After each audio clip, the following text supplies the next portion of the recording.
मैं कुछ बातें सबसे गुजारिश करूंगा, स्टेज से बाजू हटाए और स्टेज पे माणूस सामान्य खासदार झाला, जनतेची दखल कशी घेतली। सर्वात मला मी सांगतो, इम्तियाज जलील साहेबांनी समाजाची कशी दखल घेतली, समाजावर घालून पळतो तो इम्तियाज जलील साहेबांनी कशी आपल्या समाजाच्या सुखासुखामध्ये पाठीवर घेऊन पळून सगळ्याला न्याय मिळवून दिला। ये था मराठी से मेरे दोस्तों, मैं मेरे नौजवान, अस्सलाम वालेकुम।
शुरू करने से पहले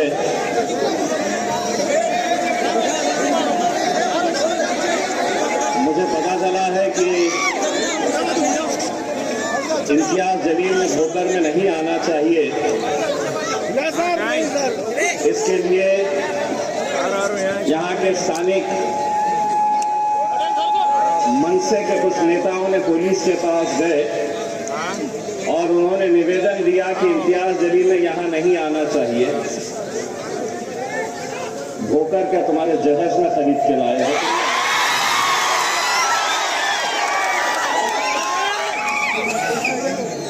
ये हिंदुस्तान मेरा है, भोकर की क्या बात है।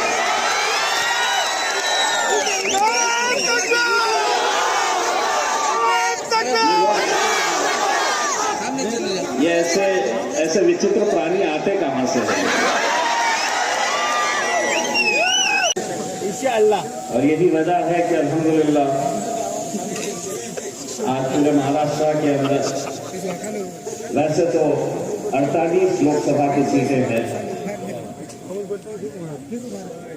लेकिन मुस्लिम खासदार कितने हैं?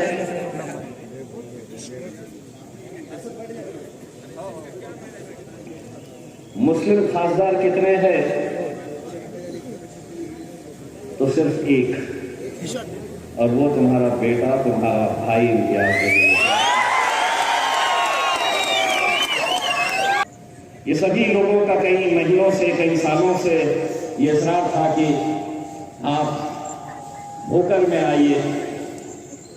अब मैं भोकर में आया हूं तो मुझे ये भी पता चला है कि पिछली बार भोकर से नगर परिषद का इलेक्शन यहां से नहीं लड़ाया गया था।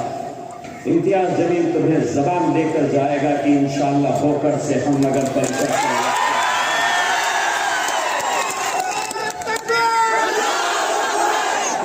और पूरी ताकत के साथ लड़ेंगे हम इंशाअल्लाह। ये जब ताकत है ना,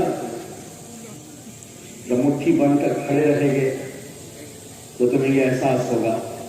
लेकिन अफसोस के साथ कहना पड़ता है, बहुत अफसोस के साथ, कि हम कितनी भी जद्दोजहद कर ले, हम कितने हिस्सों में बटे हुए हैं, कितने सियासी जमातों में हम बटे हुए हैं। अगर वहां नहीं तो हम अलग अलग फिरकों में बटे हुए हैं। क्या ये सच्चाई नहीं है? क्या ये हकीकत नहीं है? आज एक ऐसे दौर से हम गुजर रहे हैं जहां पर आपको कैसा निशाना बनाया जा रहा, कैसा मुझे निशाना बनाया जा रहा, आप हर रोज देख रहे। कुछ दिन पहले मीरा भयंदर में जो मामला हुआ, मैं साफ तरीके से यह कहना चाहता हूं, यह मुल्क किसी एक मजहब का नहीं है, किसी एक जाति, किसी एक धर्म का नहीं है। यह मुल्क जितना नरेंद्र मोदी का है उतना ही इम्तियाज जलील का है, उतना ही आपका है। लेकिन जरा सी हुकूमत क्या आ गई, फर्क निकल आया, बाप की जागीर समझने लगे हैं। ले लो, रिकॉर्ड कर लो।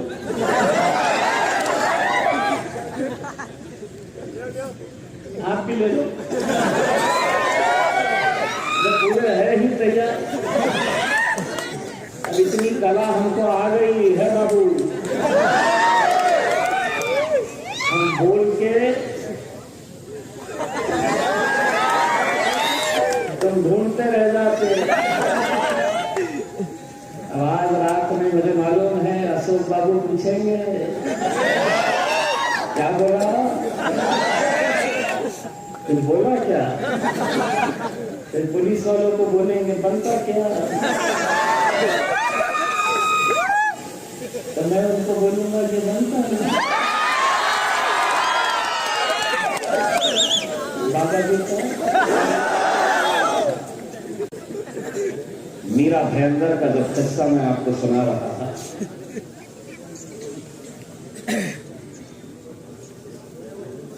आज हिंदू धर्म जब 22 तारीख के दिन पूरे देश के अंदर जश्न मना रहा था, बाबरी मस्जिद का जो फैसला आया था, उससे पहले ही हमने ये बताया था कि हम इस मुल्क की अदलिया के ऊपर, अदालतों के ऊपर हम बहुत भरोसा करते हैं। जब अदालत का फैसला आया तो हमने ये समझ लीजिएगा कि खून के आंसू रोते हुए हमने उस फैसले को कबूल किया। लेकिन जब 22 तारीख के दिन जश्न मनाया जा रहा, हमें कोई एतराज नहीं। आप अक्सरियत में है, आप मेजॉरिटी के अंदर है, आपको जश्न मनाना चाहिए। सिंधी चोर हमें सिखा रहे हैं। आज यकीनन इस मुल्क के अंदर हम सबको मिलजुल कर रहने की जरूरत है। 75 साल ये मुल्क की एक तहजीब रही है, हमारी एक पहचान रही है। हिंदू, मुस्लिम, सिख, ईसाई, दलित, बुद्धिस्ट, जैन, पारसी, सभी लोग एक साथ मिलकर रहे हैं और इंशाअल्लाह आगे भी रहेंगे। लेकिन हुकूमत आई तो ये समझे कि नहीं, अब हम कुछ भी कर सकते हैं, कुछ भी बोल सकते हैं। अगर कानून उस गीता जैन के लिए है तो वही कानून इम्तियाज जलील के लिए भी है। बड़ा पुलिस वालों को इनसे मोहब्बत से बार बार बुलाते थे।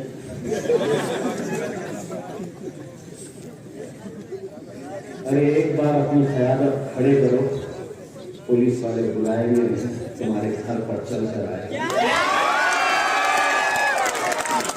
आज वो क़यादत हमने अपने शहर के अंदर तैयार की है, खड़ी की है, और यकीनन ये आप लोगों की वजह से। आज कैसा कैसा इस्तेमाल किया जा रहा, कभी पुलिस को लगा दे रहे थे, कभी ईडी को लगा दे रहे थे, कभी इनकम टैक्स को लगा दे रहे थे। किसी ने कुछ बोलना नहीं, किसी ने कुछ बोलना नहीं, क्योंकि ऊपर जो साहब बैठे हुए हैं उनको ऐसा लगता है कि बस अब मैं जिंदगी भर के लिए इस मुल्क का वजीर आजम बन गया। नहीं मित्रों,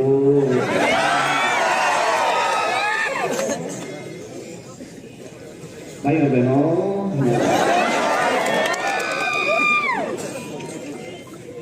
जो ऊपर जाता है उसे नीचे आना यकीनन हमारी फितरत में नहीं है। मैं यहाँ के पुलिस डिपार्टमेंट से ये अपन गुजारिश करना चाहूंगा कि हम लोग इस मुल्क को अपना मुल्क, जब ये मुल्क आजाद हो रहा था,